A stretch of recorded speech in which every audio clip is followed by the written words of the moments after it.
Hi everybody, this is Dr. Singler, and I'd like to take this opportunity to talk to you about the 12-bar blues. As you remember, the blues are very important in the history of rock and roll.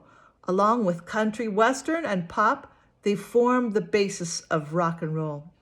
So I thought it would be important for you to see how a 12-bar blues pattern works so that you can listen for it in songs that you hear in class and songs that you hear out of class as well. I'd like to start by describing the chords that are involved with the blues and demonstrate a blues pattern, and then I'll use some of the lyrics that we created for class to demonstrate a blues style and a little bit of a rock and roll style as well.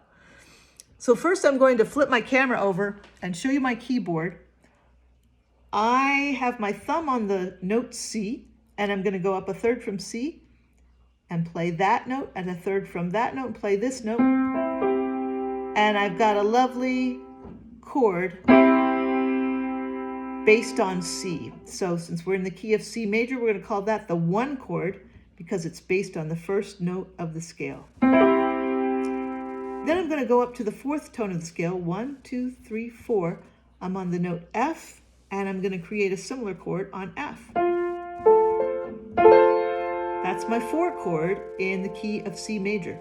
Then I go up to the 5th tone of the scale, 1, 2, 3, 4, 5. I start on the note G and create a beautiful chord. And that is my 5 chord, that's right.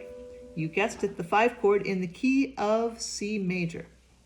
So for a 12-bar blues pattern, it would look something like this.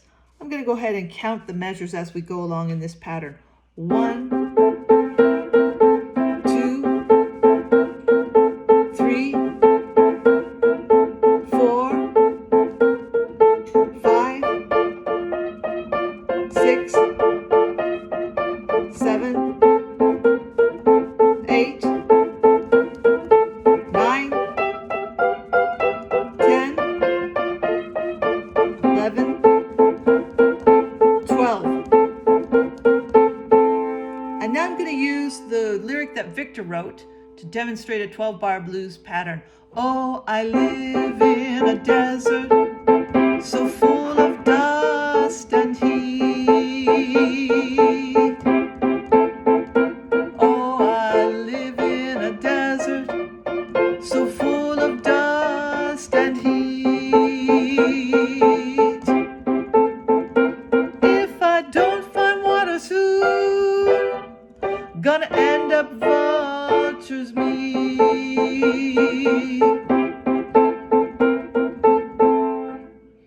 Now I'm going to use Gresha's lyric and speed it up a little bit to more of a rock tempo. I want you to imagine that Jerry Lee Lewis is here with his band, but you know, in these days of COVID, it's kind of hard to get the band together, so you'll have to use your imagination a lot. I prayed to the God, said, please give me some rain. I prayed to the God, said, please give me some rain. If we don't get this rain, I'm about to go insane.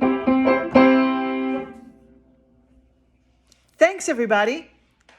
Thanks for writing those lyrics. I'm sorry I couldn't sing everyone's lyrics. They were all lovely, but I just wanted to give a quick demo, and so I just chose 2. But that shows you a little bit about how the blues work. That very predictable 12-bar blues pattern makes sure that all the musicians know exactly what they should be playing at all times. And it also allows the performer, whoever is singing lead, the comfort of knowing that those chords will always be in place underneath them. And then they also have the security of knowing that the first 2 verses of the 12-bar blues lyric, the first 2 lines of the 12-bar blues lyric, are going to be exactly the same. And that gives them the opportunity, since they're repeating that first line, to think of a 3rd line that really has a lot of snap and impact. That's the 12-bar blues, everyone. I'll see you soon.